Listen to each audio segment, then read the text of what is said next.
Millionaire couldn't stop thinking about the homeless woman. His decision changed both their lives. Nina Rodriguez had been homeless for 8 months, 2 weeks, and 4 days. She counted because counting gave her control over something, anything, in a life that had spun violently out of her grasp. 8 months since the eviction notice. 2 weeks since she'd stopped trying to find a shelter bed every night. 4 days since she'd eaten anything more substantial than gas station crackers. And 0 seconds since she'd stopped hating James Harper.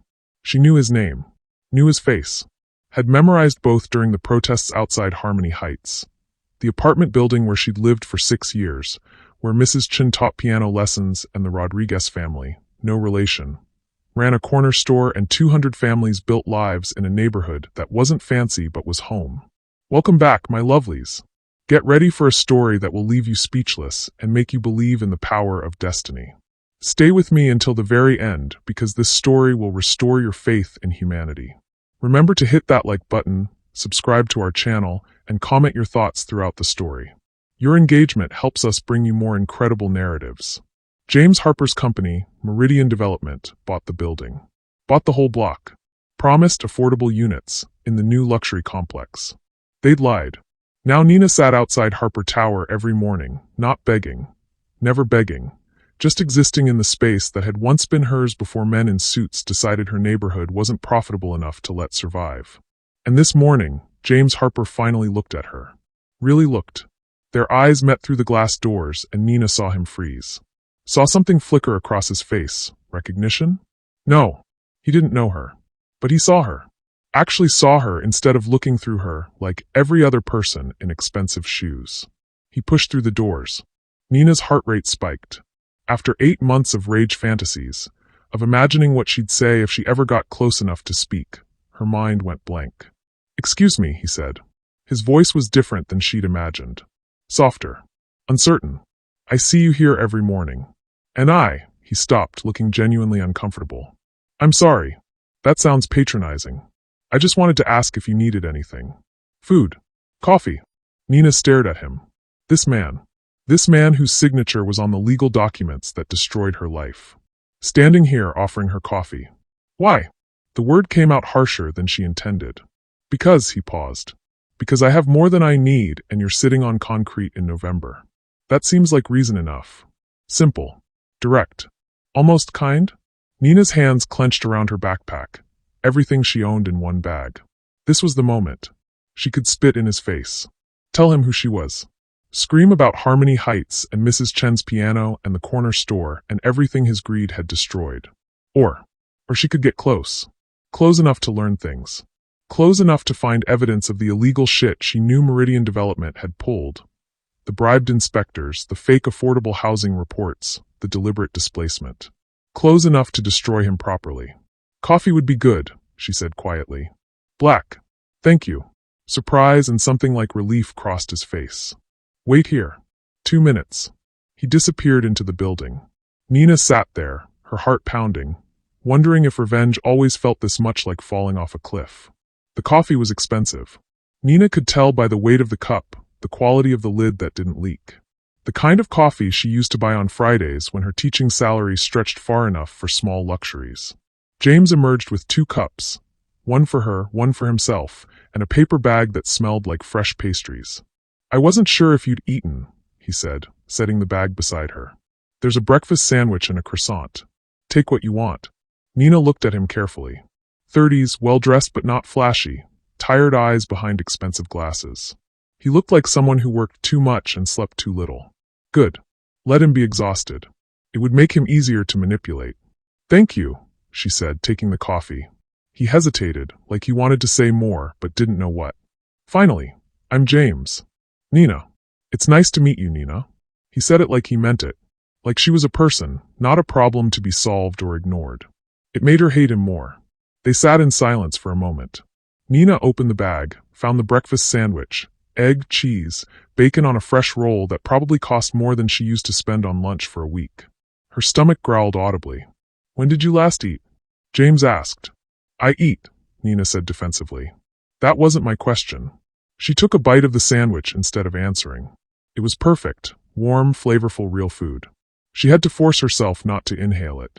If you've made it this far into the story, don't forget to like, subscribe, and share. Your support helps us keep bringing you more heartwarming stories like this one. James sipped his coffee, looking out at the street.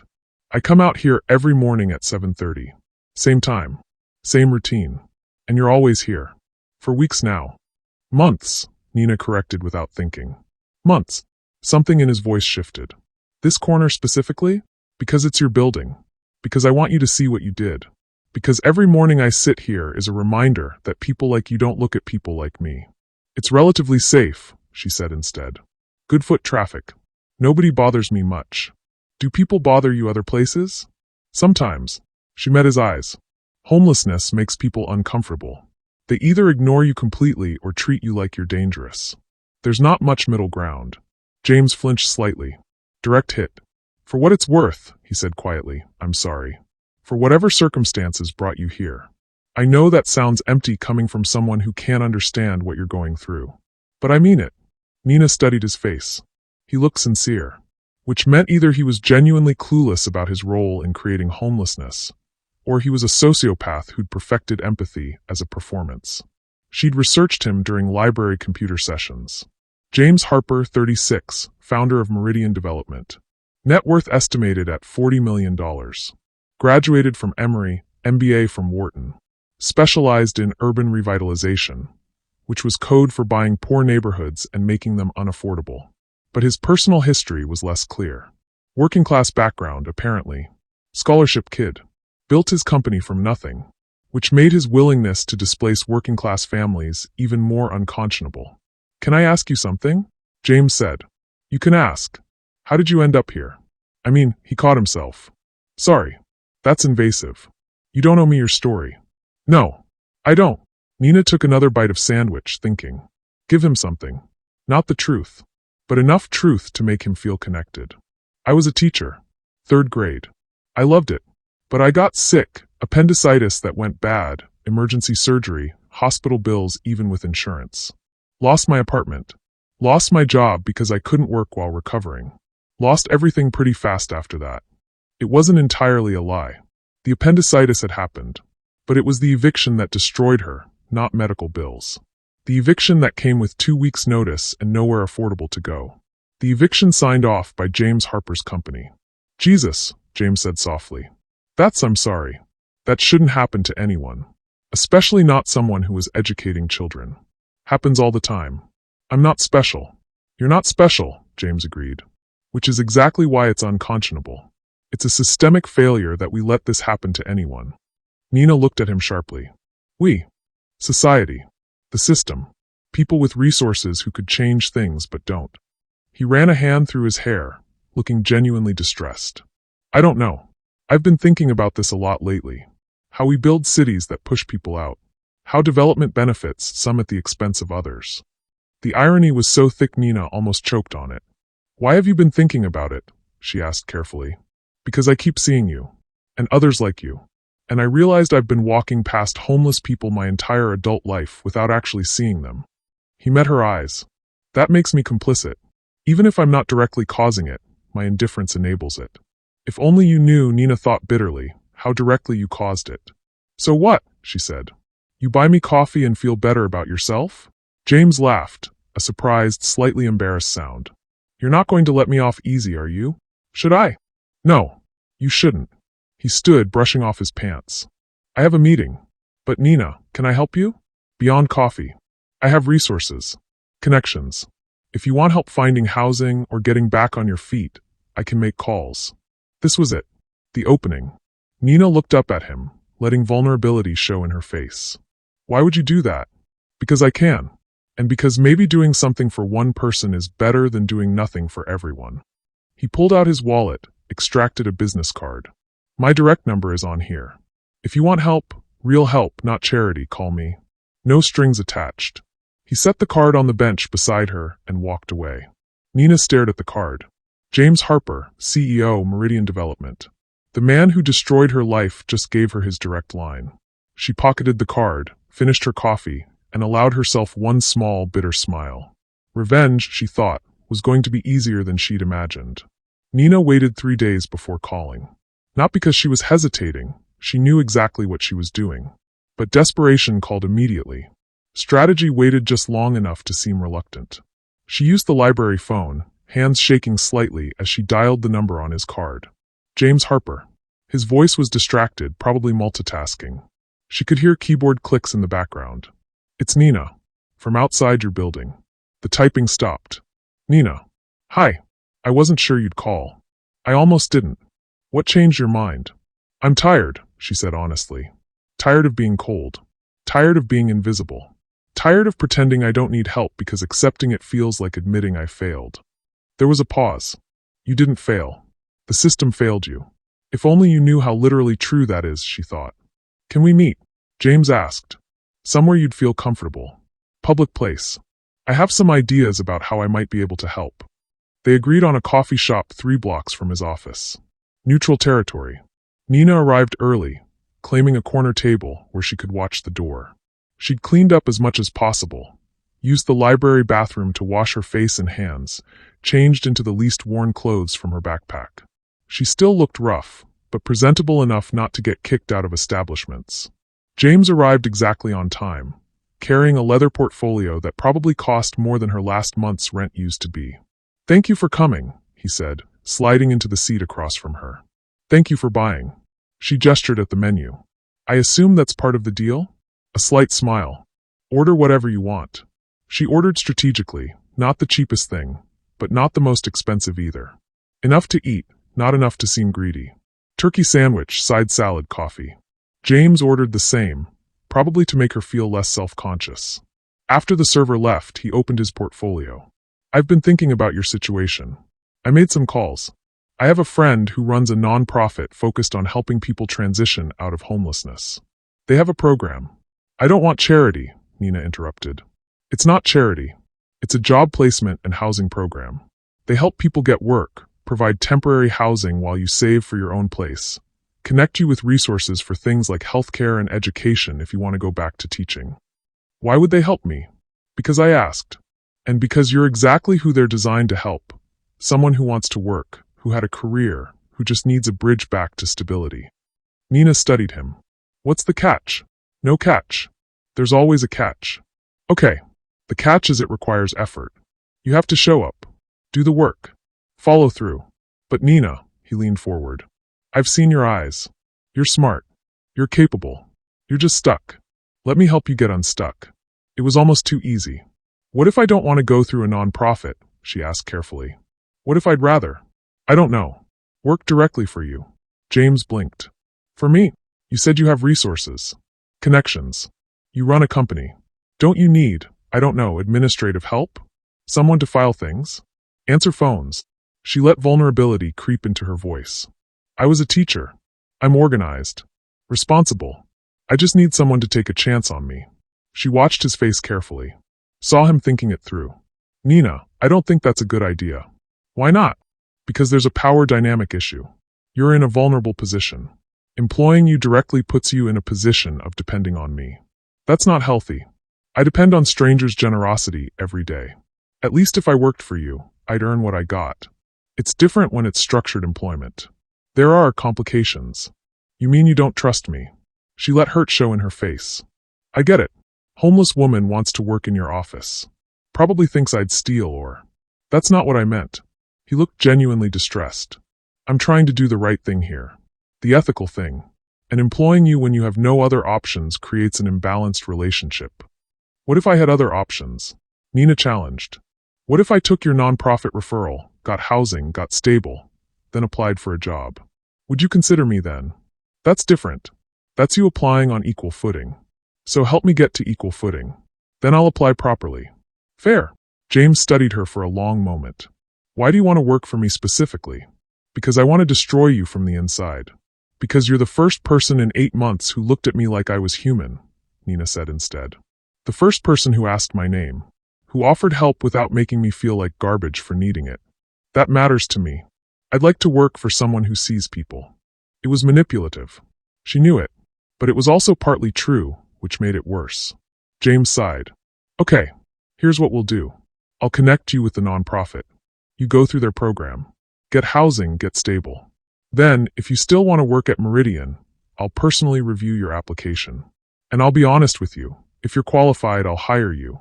If you're not, I'll help you find something better suited to your skills. Deal? Deal. They shook hands across the table. Nina felt his palm, warm, slightly calloused despite the firm grip, and thought about all the documents that hand had signed. All the eviction notices. All the displacement orders. All the lives ruined with a pen stroke. I'm going to make a call right now, James said, pulling out his phone. Get you an appointment with the program director. Her name is Patricia. She's tough but fair. If you're serious about this, she'll help you. I'm serious. He made the call. Spoke in warm tones about someone special, who needed help, who deserved a chance. Secured an appointment for the next morning. When he hung up, he looked almost proud. Patricia will meet you at 9 a.m. I'll text you the address. She's expecting you. Thank you, Nina said, and meant it, which made her feel sick. Because James Harper was making this easy. Was being kind. Was genuinely trying to help. Which would make destroying him so much more complicated than she'd planned. That night, Nina sat in her car, a 15-year-old Honda with a broken passenger window covered in plastic and duct tape, and opened her laptop. Battery at 43%. Enough time to work. She'd been documenting everything. Every article about Meridian Development. Every protest photo. Every testimony from displaced tenants. She had a folder labeled Evidence, with screenshots of deleted social media posts, archived news articles, records of building purchases and demolitions. What she didn't have was proof of illegal activity. She knew it existed. Had heard stories about bribed inspectors, falsified reports, residents threatened into leaving before their legal protections expired. But stories weren't evidence. She needed documents. Internal communications. Financial records. She needed inside access. And James Harper had just offered her exactly that. Nina pulled up the photo she kept on her desktop. Her apartment building, Harmony Heights. Brick facade, fire escapes, Mrs. Chen's piano music drifting from second-floor windows. The corner store's awning visible on the ground floor. Kids playing on the stoop. Home. Gone now. Demolished. Replaced by glass and steel condos that started at $3,000 a month. Triple what she'd been paying. Her phone buzzed. James, texting the address for tomorrow's appointment. Patricia's expecting you. Good luck. You've got this. Jay. Nina stared at the message. He was helping her. Actually helping. With no apparent ulterior motive beyond easing his own guilt about homelessness. Which meant he genuinely didn't know what his company had done. Didn't know about the illegal evictions, the bribed officials, the lives destroyed. Or he knew and was very, very good at pretending otherwise. Either way, Nina was going to find out. She'd get stable. Get hired. Get access. And then she'd burn Meridian Development to the ground. Even if part of her was starting to wonder whether the man offering her coffee and kindness deserved to burn with it. Patricia Morrison didn't look like someone who ran a homeless services nonprofit. She looked like someone who'd survived homelessness herself. Hard eyes, practical clothes, no-nonsense demeanor that came from seeing every con, every manipulation, every broken promise. Nina respected her immediately. So, Patricia said, leaning back in her office chair. James Harper called in a favor. That doesn't happen often. What makes you special? I'm not special. Then why'd he call about you specifically? Nina met her gaze. Because I sat outside his building long enough that ignoring me made him uncomfortable. Patricia's mouth twitched. Almost a smile. Honest. Good. I don't have time for people who bullshit me about their circumstances. She pulled out an intake form. How long have you been homeless? 8 months. Substance abuse issues? No. Mental health. Depends who you ask. I'm angry most of the time. Don't know if that counts. Angry at what? Everything. The system that put me here. The people who walk past me like I'm invisible. Myself for ending up this way. Nina paused. The developers who destroyed my neighborhood to build luxury housing no one who lived there could afford. Patricia's eyes sharpened. Specific developer in mind? Nina almost said it. Almost told Patricia exactly who James Harper was and what Meridian Development had done. But something stopped her. If she revealed that connection now, Patricia would see through the whole thing. Would know Nina was using James. And the program would be over before it started. Doesn't matter who, Nina said instead.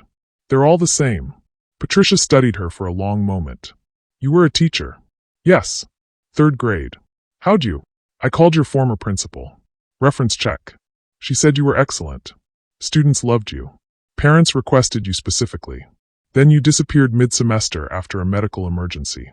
Patricia tapped her pen against the desk. She also said you tried to come back, that the school wanted to rehire you, but you never showed up for the interview. Nina's hands clenched. I was living in my car by then.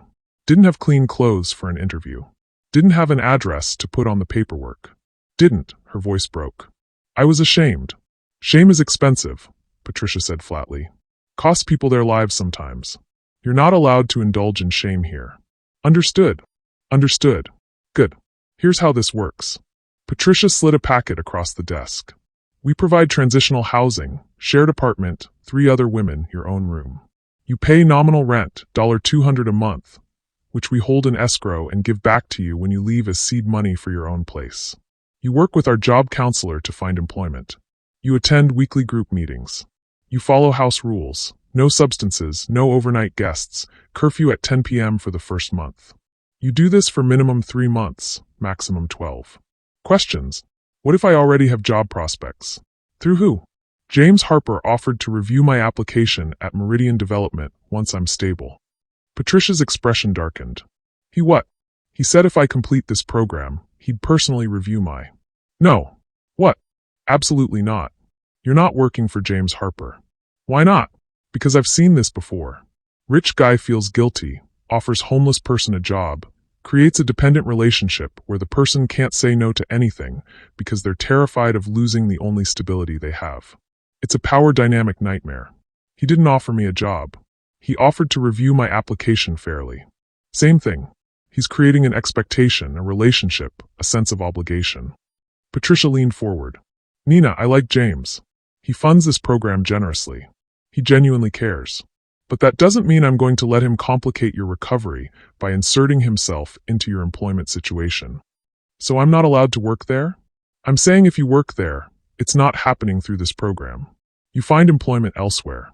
Somewhere with no personal connection to your housing, your recovery, your stability. Somewhere you can quit if you need to without ending up homeless again. Nina wanted to argue. Needed to argue. Working at Meridian was the entire point. But Patricia was watching her with those sharp, knowing eyes. Watching to see if Nina would push back too hard, reveal too much investment in one specific job. Okay, Nina said quietly. I understand. Do you? Because you look like someone who just got told no for the first time in this conversation. I thought working for someone who believes in me would be good. Motivating. Working for someone whose guilt is invested in your success is a trap. You need to build your life independent of saviors. That's the only way it's sustainable. Patricia softened slightly. I know you're grateful to him. That's natural. But gratitude isn't a foundation for employment. Competence is. Skills are. Experience is. Get a job somewhere else. Prove you can do it without his help. Then, if you still want to work at Meridian a year from now, apply through normal channels. Without his involvement. Nina nodded slowly. You're right. I wasn't thinking clearly. Nobody in your position thinks clearly. That's why I'm here. To think clearly for you until you can do it yourself. Patricia stood. Come on. I'll show you the apartment. Introduce you to your roommates. Get you settled. The transitional housing was in a converted office building. Nothing fancy but clean, safe, with working plumbing and heat. Nina's roommates were Keisha, 26, recovering addict, Diane, 43, domestic violence survivor, and Maria, 31, medical bankruptcy like Nina's fake story. They greeted her with cautious warmth. Everyone here knew better than to get too attached. People left. People relapsed. People disappeared. Emotional investment was dangerous. But they showed her the kitchen, explained the chore rotation, gave her tips about which bus routes ran reliably. Nina unpacked her backpack in her room. A tiny space with a twin bed, small desk, and window overlooking a parking lot. It wasn't much. It was everything. She sat on the bed, feeling the mattress beneath her instead of car seats or concrete, and something inside her cracked open. For 8 months, she'd been focused on survival. On anger. On revenge. Now suddenly she had a room. A door that locked from the inside. A place to sleep where no one could bother her. She cried for the first time since the eviction. Not sad tears. Not angry tears. Just release. When she finally stopped, she pulled out her phone. James had texted twice. Patricia said you're all set. I'm so glad. If you need anything, anything at all, please don't hesitate to ask. Nina stared at the messages. Patricia was right. Working for James would be a trap, would create dependence, would compromise her ability to maintain the objectivity she needed for what came next. But Patricia didn't know what Nina knew. Didn't know about Harmony Heights. Didn't know that James Harper wasn't a potential savior. He was the target. Nina typed a response. Thank you for everything. I won't forget what you did for me. She wouldn't. That was the problem. Because the man who destroyed her life was also the man rebuilding it. And she had no idea what to do with that contradiction. James sat in his office that evening, trying to focus on development proposals, but his mind kept drifting to Nina. Something about her haunted him. The intelligence in her eyes. The dignity in her posture despite circumstances that would break most people. The way she'd challenged him instead of being grateful or deferential. He'd helped homeless people before, donations, volunteer shifts, board positions with nonprofits. But it was always abstract. Statistical. Faces in a crowd. Nina was specific. Real. A person with a name and a story and a future he found himself invested in. His phone buzzed. His CFO, Robert Chambers. We need to talk about the West Side project. James sighed. What about it? City inspector flagged some issues with the displacement notices. Says we moved too fast on tenant removal. Might have violated some protection laws. James's stomach dropped. What do you mean moved too fast? Some tenants claim they didn't get proper notice. That the building was condemned before they had time to find alternative housing. Couple of lawsuits threatened. Jesus. Robert, we have protocols for this. Why wasn't I informed? Because I handled it. Got the inspector to sign off. Worked out settlements with the tenants who complained. Non-disclosure agreements. All taken care of. You paid them off? I protected the company. That's my job. Your job is to follow the law. If tenants didn't get proper notice. James, you can't build $50 million in development projects while giving tenants 6 months to move. The numbers don't work. You know that. So we break the law. We bend it. Carefully. Within acceptable risk parameters. James felt sick. We're not doing this, Robert. If we violated tenant protection laws. We didn't violate anything. We just expedited. And the people affected got compensated. Everyone's happy. Except the people who lost their homes. They got market rate payouts. More than fair. And where did they go? With 2 weeks' notice and a check that doesn't cover first, last, and deposit in this market. That's not our problem. Yes, it is. If we're displacing people, it's absolutely our problem. Robert sighed. James, you're too soft for this business. You want to redevelop neighborhoods, you're going to displace people. That's the reality. You can either accept it or get out. After the call, James sat in the dark, his hands shaking. He'd always told himself he was different. That his projects improved neighborhoods. That urban revitalization lifted everyone. But what if that was bullshit? What if he'd been lying to himself while Robert did the dirty work? How many people like Nina had his projects created? His phone lit up with her response. Thank you for everything. I won't forget what you did for me. James closed his eyes. If she knew what he'd done, what his company had done, she'd hate him. Everyone would. And maybe they should. 3 weeks into the program, Nina had a routine. Mornings, job search at the library. Afternoons, applications, interviews, follow-ups. Evenings, group meetings where women shared stories Nina couldn't fully relate to because hers was built on a foundation of lies. She got a job on week 4. Administrative assistant at a law firm. Harper and Associates, no relation to James, which felt like cosmic irony. $18 an hour, benefits after 90 days, boring work filing documents and answering phones. It was perfect cover. Because while she filed legal briefs during the day, she spent her nights researching Meridian Development. Her laptop, held together with tape and prayers, became her war room. She created spreadsheets tracking every Meridian project from the past 5 years. Cross-referenced them with displacement reports, tenant complaints, building violations.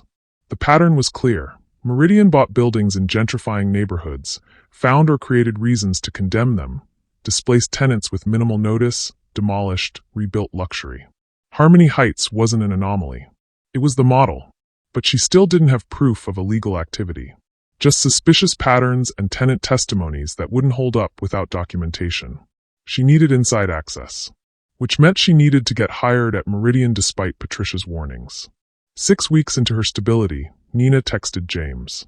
"Remember that conversation about reviewing my application?" He responded within minutes. "Of course. Are you ready?" "I think so. Been working at a law firm. Getting experience. Still interested if the offer stands." "Absolutely. Send me your resume. I'll review it personally." Nina stared at her phone. This was it. The moment she'd been building toward. She crafted a resume carefully, honest about her teaching background, vague about the employment gap, emphasizing organizational skills and attention to detail. Attached a cover letter about wanting to work for a company that builds communities and creates opportunities. The irony made her nauseous. James called her 2 days later. "Your resume is impressive. Teaching background, administrative experience. We have an opening in our project management office, assistant level, but with room for growth. $22 an hour to start, full benefits. Interested? More money than the law firm. Benefits. And access to project files. Very interested. Great. I'll have HR reach out to schedule an interview. Fair warning, I won't be conducting it. I want you hired on merit, not favoritism. If our PM director thinks you're qualified, you're in. If not, I'll help you find something else. Deal?" "Deal." The interview was 2 weeks later. Nina wore clothes from Goodwill, professional but not expensive, appropriate for someone rebuilding their life. The PM director, Sandra Chun, was sharp-eyed and thorough. She asked about organization systems, conflict resolution, handling multiple priorities. Nina answered honestly, drawing on her teaching experience. Managing classroom chaos translated surprisingly well to office management. "You're overqualified for this position," Sandra said finally. Nina's heart sank. "I understand which means you'll probably get bored and leave within 6 months. But James vouched for you personally, which he never does. So I'm taking a chance. You start Monday. Don't make me regret it." Meridian Development's offices occupied 3 floors of a downtown high-rise. Glass walls, modern furniture, the kind of sterile corporate aesthetic that screamed, "We have money." Nina's desk was in a bullpen with 5 other administrative staff. Her job: organize project files, schedule meetings, prepare reports for developer presentations. It was mind-numbing work. It was also exactly what she needed. Because project files meant access to building acquisitions, tenant data, displacement timelines. Digital and physical records of every property Meridian had touched, including Harmony Heights. James stopped by her desk at lunch. "How's your first day?" "Overwhelming. But good. Sandra treating you okay?" "She's tough. I like her." James smiled. "Good. Listen, I know I said I wouldn't involve myself in your employment, but I wanted to check in. Make sure you're comfortable. If you need anything." "I'm fine," Nina said quickly. "Really. Thank you for the opportunity. I won't let you down. I know you won't." After he left, her desk neighbor, a woman named Rachel, leaned over. "James Harper doesn't personally check on new hires. Ever. What's your story?" "No story. I was homeless. He helped me get stable. Now I work here." Rachel's eyebrows shot up. "Seriously? Seriously? Damn. That's either really altruistic or really weird. I can't decide which. Can it be both?" Rachel laughed. "Probably. Word of advice? Don't mention the homeless thing around Robert Chambers. CFO. Let's just say he's not as charitable as James about social issues." Nina filed that information away. Week 3, Sandra assigned Nina to digitize old project files. Everything from 2020 forward needs to be scanned into the database. Mind-numbing work, but necessary. Take your time. Be thorough. Nina started with the most recent year, working backward. And there it was. Harmony Heights Development Project. File dated 18 months ago. Her hands shook as she opened the folder. Building acquisition, check. Tenant notifications, check. Displacement timeline, check. Then she found the inspector's report. The building was cited for structural concerns requiring immediate evacuation. Tenants given 14 days to vacate for safety reasons. Nina remembered that report. Remembered the inspector who'd shown up, walked through the building in 20 minutes, declared it unsafe. Residents had protested. The building was old but solid. Mrs. Chen's apartment had been recently renovated. The corner store had passed health inspections 2 months prior. The structural concerns were bullshit. And here was the proof. An internal email from Robert Chambers to the inspector, dated 3 days before the official report. Per our conversation, Expedited timeline on Harmony Heights critical for investor deadline. Appreciate your flexibility on inspection report. Payment processed as discussed. Nina's vision blurred. There it was. Bribery. In writing. She photographed the email with her phone, hands trembling so badly she had to take 3 shots to get it clear. Then kept digging. More files. More projects. Same pattern. Robert Chambers paying inspectors, falsifying reports, rushing displacements to meet investor deadlines. And at the bottom of every approval document, James Harper's signature. He'd signed off on all of it. Nina sat there, surrounded by evidence, feeling like she might vomit. Either James knew and was lying about his guilt, or he didn't know and was criminally negligent about what happened in his name. Either way, he was responsible. She photographed everything, created a hidden folder on her phone, backed it up to an encrypted cloud account, and went back to work like nothing had happened. That evening, James appeared at her desk as she was preparing to leave. Want to grab dinner? Celebrate your first successful month. Nina looked at him, at his kind eyes, his genuine smile, his complete obliviousness to the fact that she now had evidence to destroy him. Sure, she heard herself say. That would be nice. They went to a casual restaurant.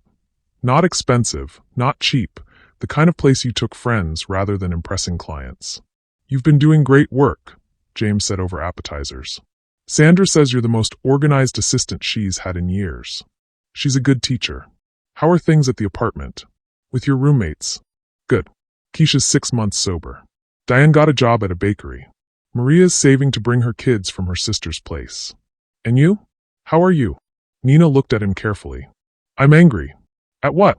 At the system that creates homelessness. At developers who displace people to build luxury housing. At people who profit from gentrification while acting like it's inevitable. James set down his fork. Are you angry at me? Should I be? I don't know. That's why I'm asking. Nina took a breath. This was the moment. She could tell him. Right here. Right now. I lived at Harmony Heights. Your company destroyed my life. I have proof you bribed inspectors and violated tenant protection laws. I'm going to expose you. But looking at his face, genuinely confused, genuinely concerned, she hesitated. I'm angry at the idea of you, she said carefully. Developers who see neighborhoods as investment opportunities instead of homes. But you personally, I don't know yet. I'm still figuring you out. That's fair, James said quietly. For what it's worth, I'm trying to figure myself out too. I got into development because I wanted to build things. Create housing. Improve neighborhoods. But lately I've been wondering if I've been lying to myself about the cost. What cost? The human cost. The people displaced. The communities destroyed. I tell myself we're making things better, but better for who? Not the people who lived there before. Nina stared at him. If you know that, why do you keep doing it? Because I don't know how to stop. Because the projects are already in motion. Because investors and board members and employees depend on the work. Because, he stopped. Because it's easier to tell myself I'm helping than to face what I'm actually doing. It was the most honest thing she'd heard him say. And it made everything more complicated. Because a villain would be easy to destroy. A villain would deserve it. But a man struggling with his own complicity? A man who genuinely seemed to want to do better, but didn't know how. That was harder to hate. What if I told you, Nina said slowly, that I have information about your company, about practices that might not be legal? James went very still. What kind of information? Hypothetically.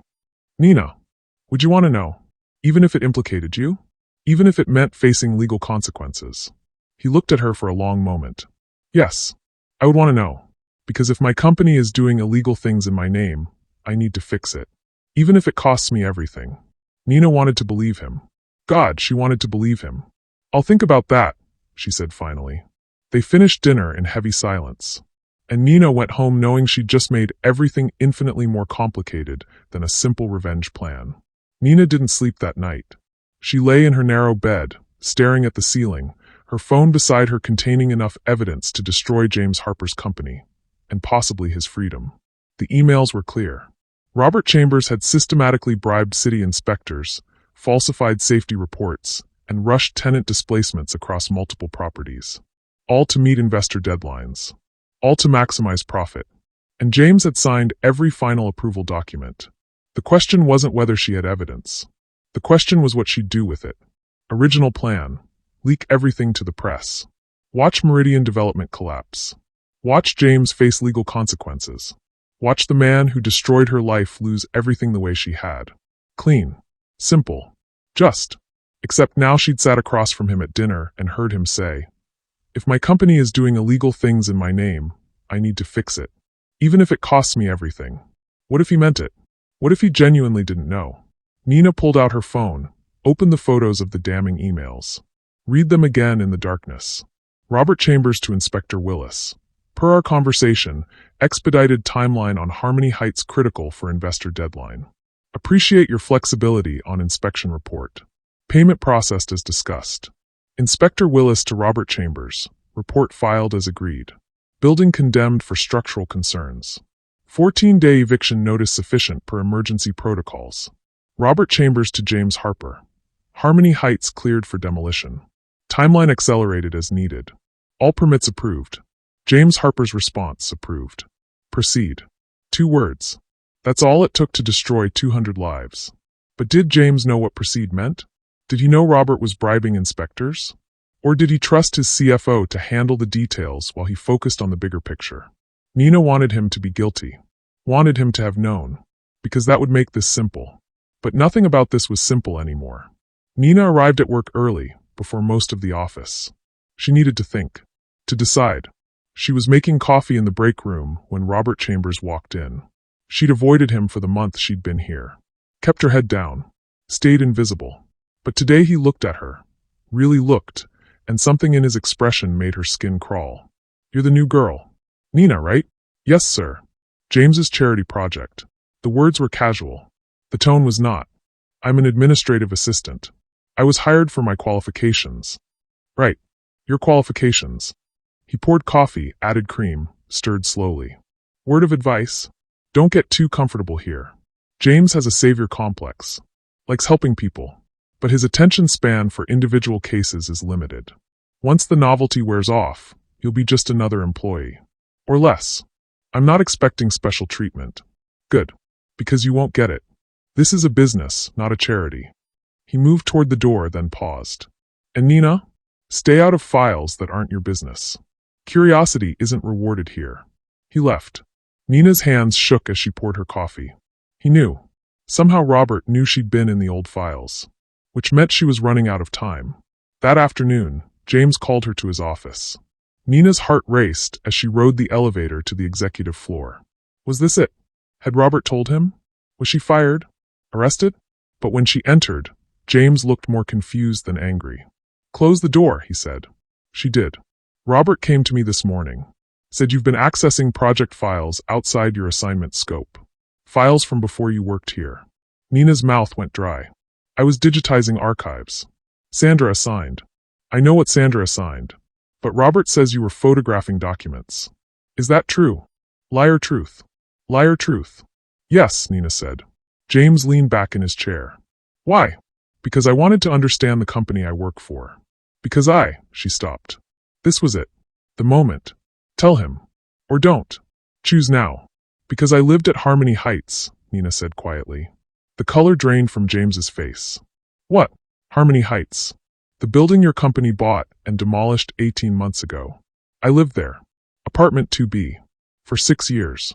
Until your inspector declared it structurally unsound and we got 14 days to vacate." James stood up slowly, like his legs weren't quite steady. You were one of the residents?" "I was a teacher. I had a life. I had a home. And your company took it. With 2 weeks' notice. Nowhere to go. No affordable housing in the area. I ended up homeless. Lost my job. Lost everything." Her voice was shaking now, months of rage finally surfacing. "So yes, I photographed your files. Because I wanted proof. Proof that you bribed inspectors. Proof that you falsified safety reports. Proof that you destroyed my life and 200 others for profit." James sank back into his chair, his face ashen. "Oh my God. That's all you have to say. Oh my God? I didn't know." His voice was barely audible. "Nina, I swear to God I didn't know the specifics. I signed off on the project, but Robert handles all the ground-level details. The inspections, the notices, the timelines. Your signature is on the final approval documents. Because I trusted him. Because he told me everything was legal, Everything was handled properly. And you never checked? Never asked questions? Never wondered how we went from acquisition to demolition in 6 weeks? Nina's hands were fists. You just signed and assumed your CFO wasn't destroying lives? Yes, that's exactly what I did. And I was wrong. James stood again, agitated. Jesus, Nina. You've been here a month. Working for me. Eating dinner with me. Letting me help you. And you never said. What was I supposed to say? Hi, I'm the woman whose life you destroyed. Can I have a job? You could have told me the truth. So you could what? Fire me? Have me arrested for accessing confidential files? Pay me off to keep quiet. So I could apologize. James's voice cracked. So I could know. So I could. He stopped. What do you want? The evidence you have. What are you planning to do with it? Nina pulled out her phone. Opened the photo gallery. Showed him Robert's emails. James read them, his face growing paler with each line. This is bribery. Fraud. He falsified inspection reports. Multiple properties. Not just mine. Harmony Heights was part of a pattern. How many? At least 6 that I found. Probably more. James sat down heavily. Put his head in his hands. I'm going to be sick. Good. You should be. They sat in silence. Nina watching him process. James trying to breathe through what looked like a panic attack. Finally, he looked up. What do you want me to do? What? You have evidence. You have proof. You could go to the press. To the police. Destroy me. Destroy the company. And his voice broke. I probably deserve it. But I'm asking, what do you want me to do? Nina hadn't expected the question. Had expected denial, threats, lawyers. Not this. Not surrender. I want you to fix it, she said. How? Fire Robert. Report the bribes yourself. Work with authorities to make this right.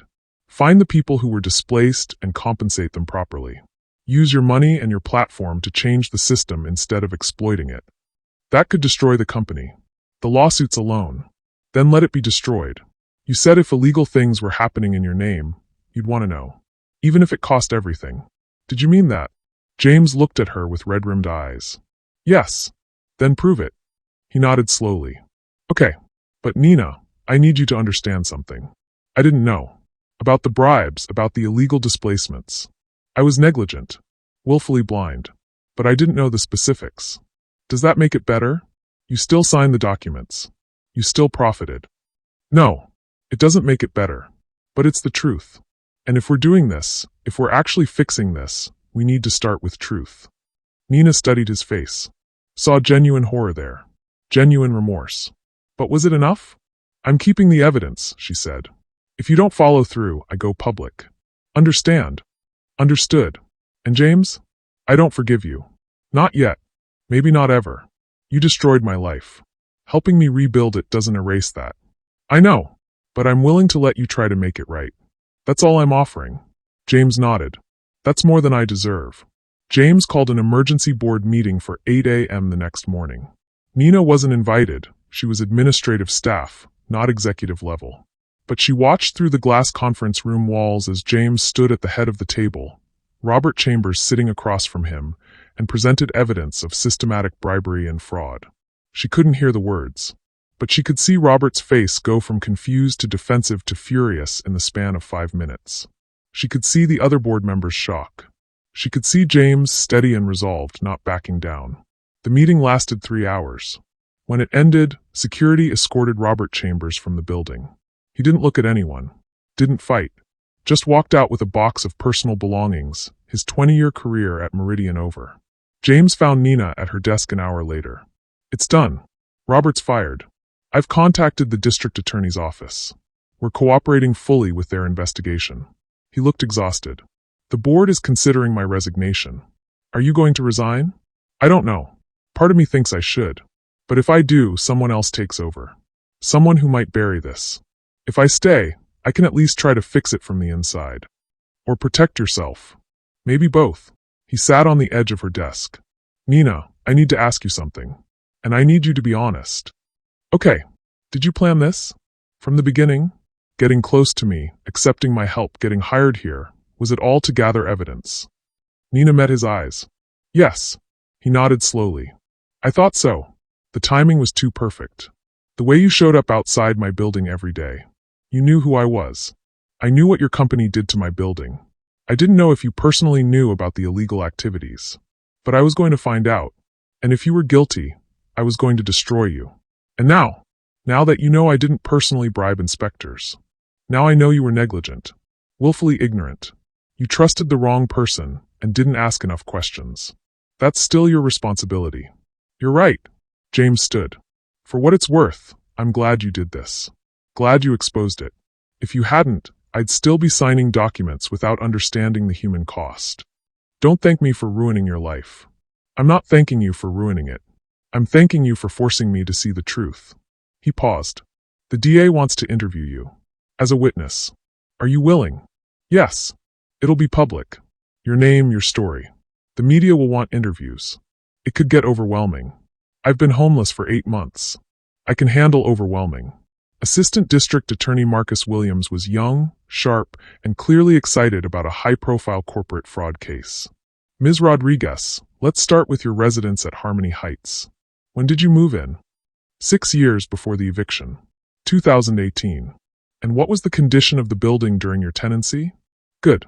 Old but well-maintained. The landlord, Mr. Park, he cared about the property. Fixed things quickly. The building was safe. So when you received notice that it was being condemned for structural concerns, that surprised you. It shocked everyone. We'd just had routine inspections 2 months prior. Everything passed. Then suddenly we're told the building is unsafe, and we have 14 days to leave. Did anyone question the inspection report? Yes. Several tenants tried to hire an independent inspector. But we were told once the city declared it condemned, no other inspections were allowed. We had to vacate immediately. And where did you go? Nina swallowed hard. I stayed with friends for a week. Then my car for 3 weeks. Then shelters when I could get a bed. Then back to my car. Then I found transitional housing through a nonprofit. Ms. Rodriguez, do you know James Harper personally? Yes. He helped me get into that transitional housing program. He funded it, actually. Then later hired me at Meridian Development. Marcus's eyebrows rose. So the man whose company displaced you then helped you?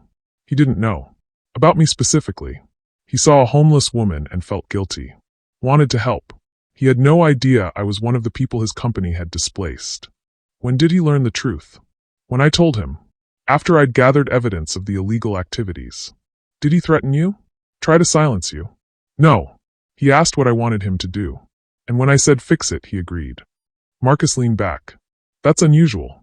Most executives in his position lawyer up immediately. James isn't most executives. You sound like you're defending him. I'm not defending what his company did. I'm saying he's more complicated than a simple villain narrative. Nina met the ADA's eyes. He signed documents without asking enough questions. He trusted the wrong person. He was negligent. But he wasn't malicious. There's a difference.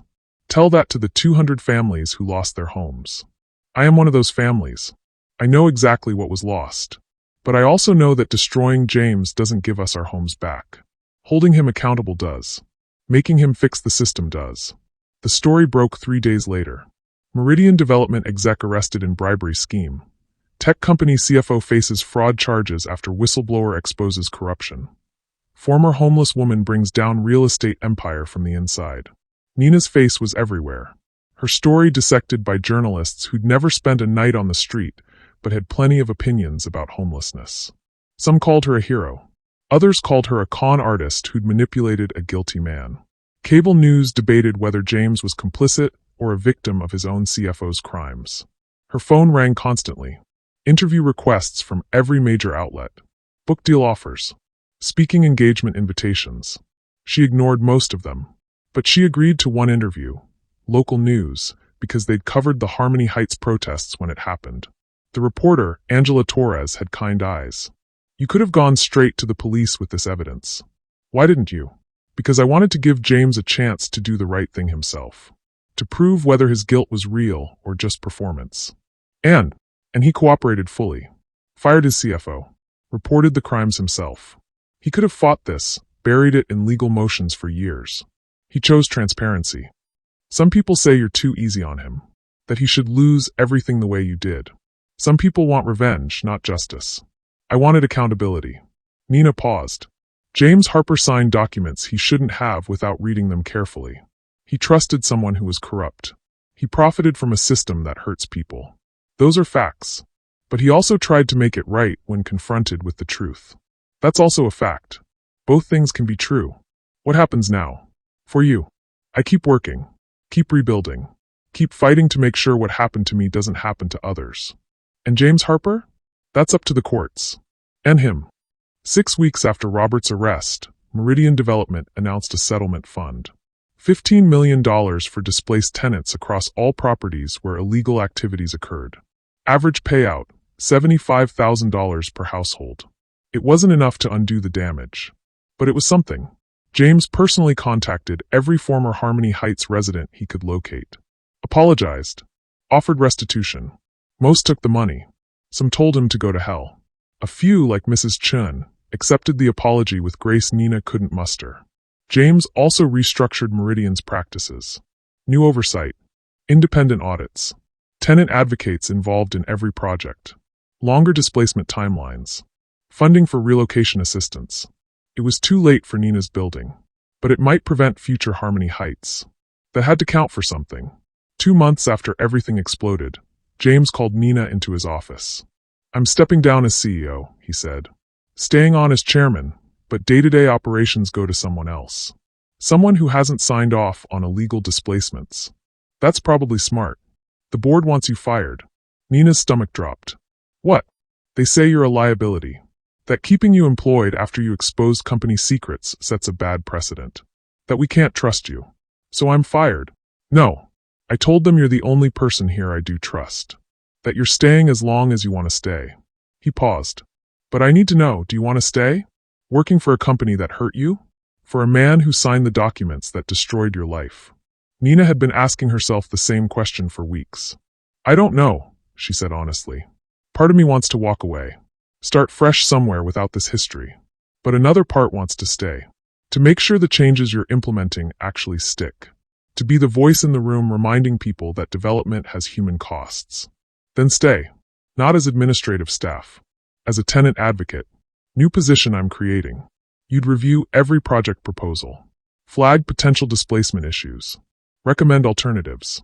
Make sure we're not repeating past mistakes. That's a real position? Not just charity. It's the most important position in the company.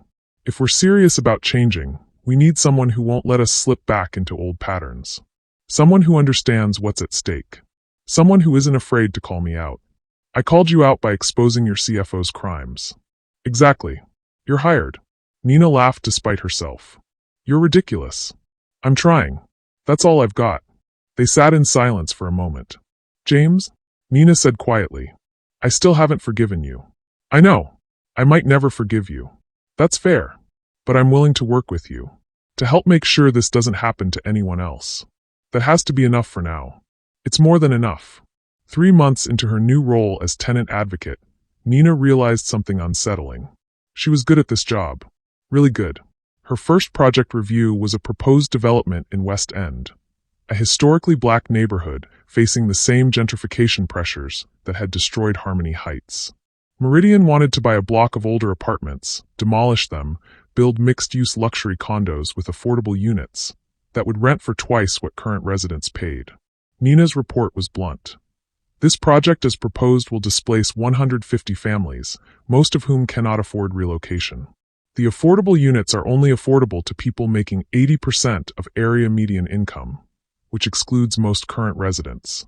We're repeating the exact pattern that led to illegal displacements. Recommendation: do not proceed as planned.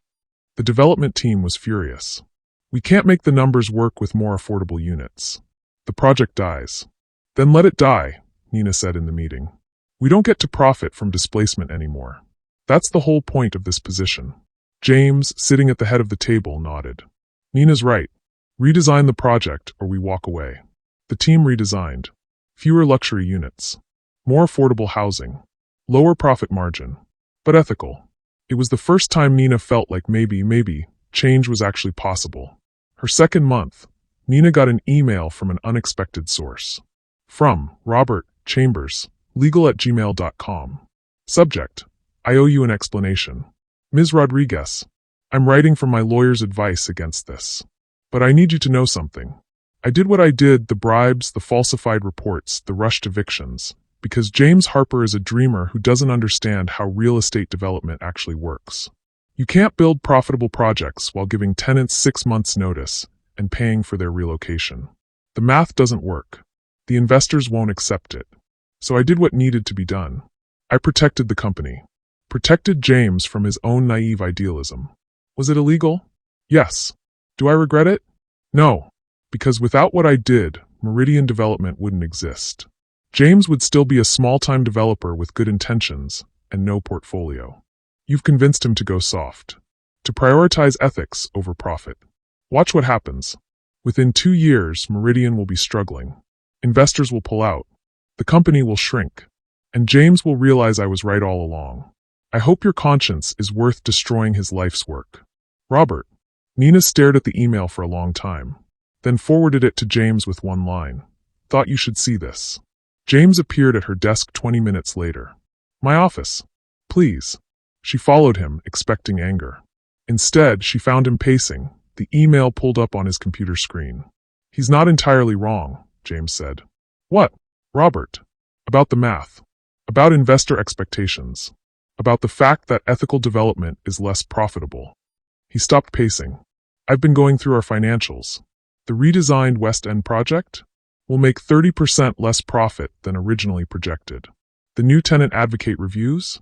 They're slowing down our development timeline significantly. Our stock price has dropped 15% since the scandal broke. So you regret cooperating? Regret changing practices? No, but I'm realizing what it actually costs. And it's more than I anticipated. He sat heavily in his chair. 3 investors have pulled out. 2 board members resigned. Our competitor just bought a property we were bidding on because we couldn't match their aggressive timeline. Good. James looked up sharply. Good. Yes. Good. Because your old model was built on hurting people. If your company shrinks because you're not willing to displace families anymore, that's not a failure. That's a correction. It's also a potential collapse. If we can't compete, then don't compete. Find a different model. There are developers doing affordable housing successfully. Community land trusts. Co-op developments. Housing that actually serves the people who need it. Those models have lower profit margins. So make less money. You're already rich. James laughed, a surprised, slightly bitter sound. You're the only person in my life who says that like it's obvious. Because it is obvious. You don't need more money. You need to decide what kind of developer you want to be. The kind Robert was enabling? Or something different? What if I choose differently and the company fails anyway? Then it fails. But at least you'll fail doing the right thing. They sat in silence for a moment. You know what's crazy? James said. Robert's email made me realize something. I've spent 10 years building a company based on models I never questioned. I just assumed that's how development works. Buy low, displace, build luxury, sell high. Rinse, repeat. I never stopped to ask if there was another way. There's always another way. It's just harder. Less profitable. Requires creativity instead of just following the standard playbook. I want to try. The other way. Even if it means the company looks different. Operates differently. Makes less money. Then try. But James's professional transformation came with personal costs Nina watched unfold. His social circle, mostly other developers and investors, started distancing themselves. Stopped inviting him to industry events. Stopped returning calls. She overheard a conversation in the break room. Harper's gone soft. Can't trust him anymore. Guy threw his CFO under the bus to save his own reputation. James lost weight. Stopped sleeping well. She'd find him in the office at 6 a.m. reviewing project proposals, trying to find ways to make ethical development work financially. One morning, she brought him coffee. Found him staring at a resignation letter he'd drafted. Don't, she said.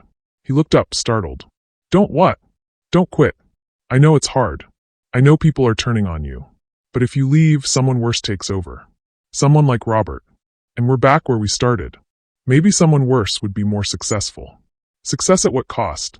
Nina set the coffee on his desk. James, you're exhausted. You're second-guessing everything. But you're doing the right thing. That's rare in your industry. Don't give up because it's harder than you expected. Why do you care? You could watch me fail and feel vindicated. Because your failure doesn't give me my home back. But your success, your actual ethical success, might prevent the next person from losing theirs. That matters more than revenge. James looked at her carefully. When did you stop hating me? Nina considered the question. I don't know. Maybe I still do sometimes. When I remember what I lost. But I also respect what you're trying to do. Both things exist. That's complicated. Most real things are. The West End project became their test case. Instead of luxury condos, they redesigned it as mixed-income housing. 20% market rate, 40% affordable housing for existing residents, 40% workforce housing for teachers, nurses, service workers. Lower profit margin. Longer development timeline. Required nonprofit partnerships and creative financing. But when they presented it to the community, the response was different than Nina had ever seen at a development meeting. People applauded. An elderly woman stood up. Y'all the first developers who asked us what we needed instead of telling us what you're building. Thank you for that. After the meeting, James looked stunned. I've never had community support before. Usually it's protests. Anger. Legal challenges. That's because you've never built for community before. You've built despite them. The project moved forward. Slower than old Meridian timelines, but steadily. And something shifted in the company culture. Other developers started watching. A few reached out, curious about the model. Industry publications wrote about it, some skeptical, some intrigued. Meridian Development's post-scandal reinvention. Can ethical development be profitable? It wasn't vindication yet, but it was possibility. 6 months into her advocacy role, Nina was working late when James appeared at her desk. Can I ask you something personal? Depends what it is. Do you still live in the transitional housing? No. Got my own apartment 2 months ago. Small studio. It's mine. That's great. Really great. He hesitated. And are you okay? Like, actually okay? Not just surviving, but okay? Nina looked at him carefully. Why are you asking? Because I helped destroy your life, and then hired you to work in the building where I did it. And I realized I never asked if that's traumatic. If being here, working with me, is hurting you. It was the most emotionally intelligent question he'd ever asked her. Some days it's hard, she admitted. Some days I walk in and remember I used to sit outside counting change. Some days I look at you and remember you signed the papers that started everything. But other days I feel like maybe all of it, the bad and the rebuilding, led somewhere meaningful. Like maybe I can prevent someone else's Harmony Heights. And that's enough? To make it worth it? I don't know yet. Ask me in a year. James nodded. Fair enough. But Nina? Thank you. For staying. For pushing back. For not letting me take the easy way out. You're welcome. Now go home. You look like death. He laughed. Yes, ma'am. After he left, Nina sat alone in the quiet office, looking out at the city lights. She'd come here for revenge. To destroy the man who destroyed her. Instead, she'd done something harder. Helped him become better. She still didn't know if that was enough. But it was something. 1 year after the scandal broke, everything came to a head. The criminal trial against Robert Chambers concluded. He was found guilty on 12 counts of bribery and fraud. Sentenced to 4 years in federal prison, $2 million in fines, permanent ban from real estate development. The civil lawsuits against Meridian Development, filed by displaced tenants, reached settlement negotiations. And James faced his own reckoning with the SEC for signing off on fraudulent reports, even if he hadn't known they were fraudulent. Nina watched it all unfold from her position as tenant advocate, no longer just an observer, but a key witness in multiple proceedings. The defense attorneys tried to paint her as a disgruntled employee with a vendetta. James's lawyers argued he was a victim of his CFO's deception. The plaintiff's attorneys called for full corporate accountability. The truth, as always, was more complicated than any legal narrative. Nina was called to testify in the civil proceedings, not against James, but about the conditions at Harmony Heights and the displacement process. The plaintiff's attorney, a sharp woman named Rebecca Torres, led her through the timeline. Ms. Rodriguez, describe the day you received your eviction notice. Nina took a breath. She'd told this story to therapists, to journalists, to James himself. But never under oath. Never with legal consequences hanging in the balance. I came home from teaching to find a notice taped to my door. It said the building had been condemned for structural concerns, and we had 14 days to vacate. No appeal process. No relocation assistance. Just leave. What did you do? I panicked. I called the landlord, Mr. Park. He was as shocked as we were. Said he'd just had inspections done, everything passed. He tried to fight it, but the city said the condemn order was final. Where did you look for new housing? Everywhere. But everything comparable was $800 to $1,000 more per month than what I was paying. I was a teacher. I couldn't afford that. None of us could. What happened when the 14 days expired? Nina's voice cracked. I packed what I could fit in my car. Left furniture, books, my whole life. Stayed with friends until that became uncomfortable. Then my car. Then shelters. Then, she stopped. Then I was just homeless. For 8 months. Ms. Rodriguez, did you know at the time that James Harper was the CEO of Meridian Development? I knew the company name. I'd seen it on the eviction paperwork. I looked him up online, saw his photo, read about his net worth. And Nina paused. I blamed him. For everything. Do you still blame him? Nina looked at James, sitting at the defendant's table. He looked like he'd aged 5 years in one. I blame a system that allows developers to prioritize profit over people. I blame his CFO for breaking the law. I blame James for not asking enough questions, for trusting the wrong person, for signing documents he should have read more carefully. She took a breath. But I also credit him for cooperating with investigations when he could have fought them, for firing Robert immediately, for restructuring the company, for trying to make it right. So you're defending him? I'm telling the truth. Both parts of it. Rebecca Torres looked frustrated, but didn't push further. That evening, James called Nina. Can we meet? I need your advice. They met at a quiet coffee shop, far from the courthouse and prying eyes. James looked exhausted. The plaintiff's lawyers made a settlement offer. $30 million to all displaced tenants across all properties. In exchange, we admit no wrongdoing beyond what Robert did, and all claims against me personally are dropped. That's a lot of money. It's less than what we'd pay if we lose at trial. And my lawyers say we probably will lose. Jury sees a billionaire developer and homeless victims. They're not going to be sympathetic. So take the settlement. That's the problem. The terms say I admit no personal wrongdoing. That everything illegal was Robert, that I was deceived. He looked at her. But that's not entirely true, is it? I was negligent. I should have known. I should have asked questions. Your lawyers are offering you a way out. Take it. Is that what you want me to do? Nina studied him carefully. What do you want me to say, James? I want you to tell me if I'm being stupid. If refusing to take the easy way out is noble or just self-destructive. Why does my opinion matter? Because you're the only person I trust to tell me the truth. His voice was raw. Everyone else has an agenda. My lawyers want to minimize liability. The board wants this over. The plaintiffs want money. But you just want accountability. Real accountability. So tell me, is this settlement justice or a cop-out? Nina was quiet for a long moment. The settlement gives 200 families compensation. Real money that helps them rebuild. That's meaningful. But it also lets you off the hook. Lets you say I was deceived instead of I was negligent. It's legally smart, but it's not the whole truth. So I should reject it? Go to trial? Risk losing everything? I can't make that choice for you, James. But I can tell you this. If you take the settlement and admit no wrongdoing, the changes you're making at Meridian ring hollow. You're saying my company did bad things, but I'm blameless. That's not accountability. That's PR. James put his head in his hands.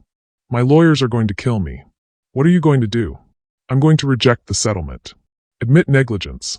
Take responsibility for signing documents I should have read more carefully. And face whatever consequences come. That could destroy you. I know. But I've spent a year saying I want to do better. Time to prove it. The next day in court, James Harper did something almost no CEO ever does. He told the truth. Standing before the judge, without his lawyer's scripted statement, James spoke from the heart. Your Honor, I want to make something clear. While I did not personally bribe inspectors or falsify reports, I am not blameless in this matter. I signed off on projects without adequate oversight. I trusted my CFO without verifying his methods. I prioritized speed and profit over tenant welfare. I was willfully ignorant of the human cost of my company's practices. His lawyer looked like he might have a stroke. I displaced 200 families because I didn't ask enough questions. Because it was easier to trust someone else to handle the messy details. Because I wanted to believe development could benefit everyone without anyone getting hurt. His voice cracked. I was wrong. And I'm sorry. To every person who lost their home, because I signed a document without understanding what it actually meant. The courtroom was silent. I don't deserve forgiveness. I don't deserve to keep my company. But I'm asking for the opportunity to make this right. Not through a settlement that admits no wrongdoing, but through real accountability, real change, real compensation for the harm I caused, even if I didn't intend it. The judge studied him for a long moment. Mr. Harper, do you understand that this admission could be used against you in other proceedings? That you're potentially exposing yourself to additional liability? Yes, Your Honor. And you're making this statement voluntarily, against your attorney's advice? Yes. Then let the record reflect that the defendant has made an admission of negligence. The judge looked at the plaintiff's attorneys. In light of this testimony, I'm ordering a 2-week recess for both parties to discuss revised settlement terms that reflect Mr. Harper's admission. Court adjourned. Nina found James in the courthouse hallway, his lawyers surrounding him, looking furious. Do you have any idea what you just did? One lawyer hissed. You handed them everything. The shareholder lawsuits alone. I did what I should have done a year ago, James said calmly. Now excuse me. He walked away from his lawyers straight to Nina. Did I just make a massive mistake? Legally? Probably. But morally? Morally, you just did the hardest thing a person in your position can do. You told the truth when lying would have been easier. My board is going to force me out. Maybe. But you'll leave with your integrity intact. That's worth something. James laughed, tired, slightly broken. Is it? Because right now it just feels like I set my life on fire. Give it time. See what grows from the ashes. Within a week, 3 things happened. The board demanded James's resignation as CEO. He agreed, staying on only as a consultant. A revised settlement was reached. $45 million to displace tenants, with explicit admission that Meridian's practices under James's leadership were negligent and harmful. 6 other development companies facing similar lawsuits were suddenly pressured to settle, because James Harper's admission had set a precedent. One developer's truth-telling had shifted an entire industry conversation.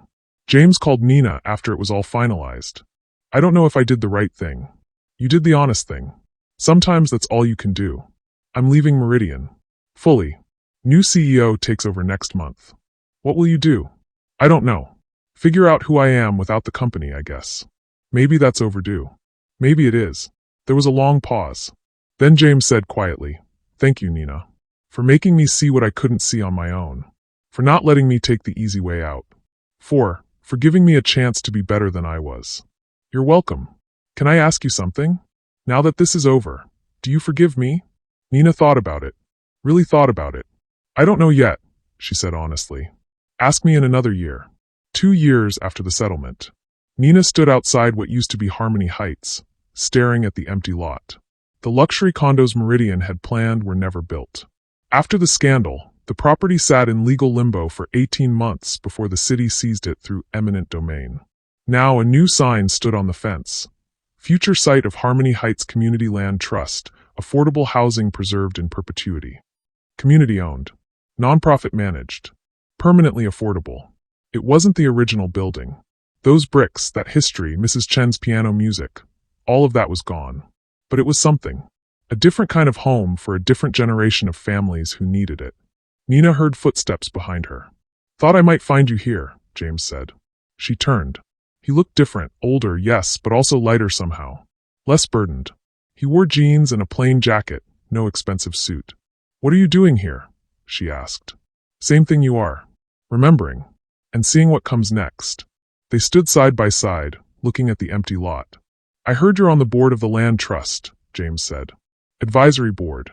I don't make decisions, just provide input from a tenant perspective. That's good. Important. And you? What have you been doing? James smiled slightly. Teaching, actually. Business ethics at Emory. Telling cautionary tales about well-intentioned developers who don't ask enough questions. That's very meta. It's honest. I figure if I can't prevent what I did, maybe I can educate the next generation to be better than I was. They were quiet for a moment. I got your email, Nina said. About the scholarship fund. 6 months ago, James had established a scholarship for formerly homeless students pursuing education degrees. Named it the Rodriguez Scholarship after Nina. She'd told him not to, but he'd done it anyway. I hope that was okay. I probably should have asked. It was okay. Weird, but okay. She paused. A student reached out to me, said the scholarship changed her life. She's going to be a teacher now, like I was. Like you still could be. If you wanted. Maybe. I'm thinking about it. Going back to school part-time. Getting my master's in education policy. Combining the teaching with the advocacy work. You'd be phenomenal at that. Don't patronize me. I'm not. You're one of the smartest, most principled people I know. Education policy needs people like you. Nina looked at him carefully. You seem different. Calmer. Therapy. Lots of therapy. Turns out building your identity around a company and then losing it forces you to figure out who you actually are. He smiled self-deprecatingly. Still working on that. But I'm better than I was. Good. They watched construction workers survey the lot, preparing for the new building. Can I ask you something? James said. And I need you to be honest. Always am. Do you regret it? Any of it? Getting close to me, exposing everything, turning your life into a legal circus. Nina considered the question carefully. I regret that it had to happen at all. That you signed those documents. That Robert broke the law. That 200 families lost their homes. I regret all of that. But the rest? The rest, I don't know. It was messy, painful, complicated. But it led to change. Real change. Not just at Meridian but across the industry. Tenant protection laws got strengthened. Oversight increased. Other developers became more cautious. Because I admitted negligence and it cost me everything. Because you told the truth when you could have lied. That matters. James was quiet. Then, I sold my house. The big one. Donated most of the proceeds to housing nonprofits. Most? Kept enough to live modestly. Small apartment. Used car. Teacher salary. He smiled. Turns out I don't need much. And what I do need, I can earn honestly now. Who are you and what did you do with James Harper? I'm still figuring that out. But I know who I'm not anymore. I'm not the developer who signs without reading. I'm not the CEO who trusts without verifying. I'm not the man who values profit over people. That's a start. They stood in comfortable silence, two people bound by destruction and reconstruction, by harm and accountability, by all the complicated space between. Nina, James said quietly, I know you said to ask again in a year. About forgiveness. It's been 2 years now. Nina took a deep breath. She'd known this question was coming eventually. I don't think forgiveness works the way people think it does. It's not a switch you flip. Not a moment where everything's suddenly okay. Then what is it? It's gradual. Complicated. Some days I remember losing my home, and I'm still angry. Some days I see the changes that happened because of what you did, and I'm grateful. Both things exist. So you haven't forgiven me. I've forgiven parts of you. The negligence, maybe. The willful ignorance. Because you've genuinely tried to change. You've paid real costs. You've done actual work to be better. She paused. But forgiving doesn't mean forgetting. Doesn't mean it didn't happen. Doesn't mean I trust you the way I might have if we'd met differently. That's fair. But James, I don't hate you anymore. And I think that's more important than forgiveness. I see you as a whole person now. Flawed, complicated, trying. That's enough. James's eyes were bright with unshed tears. Thank you. For that. For all of it. You're welcome. A construction worker called out, asking if they were with the land trust. They both shook their heads. We should go, Nina said. Let them work. Yeah. They walked away from the lot together, past the corner where the store used to be, past the place Mrs. Chen's piano music used to drift from second-floor windows. Can I buy you coffee? James asked. Not as anything. Just as two people who survived something hard and came out different on the other side. Nina smiled. Sure. But I'm buying my own. I can afford it now. Deal. They walked to a nearby cafe. Not expensive, not cheap, just normal. They ordered at the counter, found a table by the window. What happens now? James asked. For you? I keep working. Keep advocating. Keep pushing for better. Maybe go back to teaching eventually. Maybe not. I'll figure it out. She sipped her coffee. You. Same, I think. Keep teaching. Keep trying to be better than I was. Maybe write a book about what I learned. Maybe volunteer more. I don't know. For the first time in my life, I'm okay with not knowing. That's growth. Or acceptance. Hard to tell the difference sometimes. They sat in comfortable silence, two survivors of different kinds of homelessness, her literal, his spiritual, both rebuilding in their own ways. James, Nina said finally, I'm glad you didn't take the easy way out. I'm glad you told the truth even when it cost you everything. That took courage. You made me brave. You and 200 other people I'd never met but hurt anyway. We made each other brave, maybe. You forced me to choose between revenge and justice. I forced you to choose between comfort and accountability. Neither of us took the easy path. No, we didn't. Outside the window, the city moved around them, development and displacement, wealth and poverty, all the messy contradictions of urban life continuing their eternal dance. But inside the cafe, two people who'd been on opposite sides of that dance had found something unexpected. Not friendship exactly, not forgiveness entirely, but understanding. Recognition. The acknowledgement that people can change, systems can shift, and sometimes the hardest thing is living in the complicated space between wrong and right. Thank you, James said again. For what? For seeing me. Really seeing me. Not the developer or the CEO or the villain. Just me. Flawed and trying. That's a gift. You're welcome. And James? Thank you for seeing me too.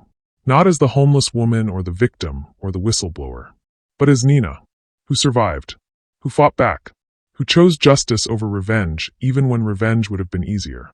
They finished their coffee, went their separate ways, both carrying the weight of everything that had happened, but carrying it together now. Not as enemies, not as friends exactly, but as two people who'd learned the hardest lesson, that accountability matters more than forgiveness, that change is possible but never simple, and that sometimes the bravest thing you can do is tell the truth even when it destroys your life.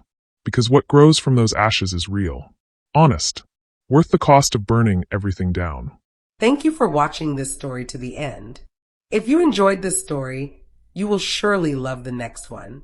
It's as crazier and more intriguing as you can ever imagine. So do check it out. Click on the image showing on your screen right now to watch the next one.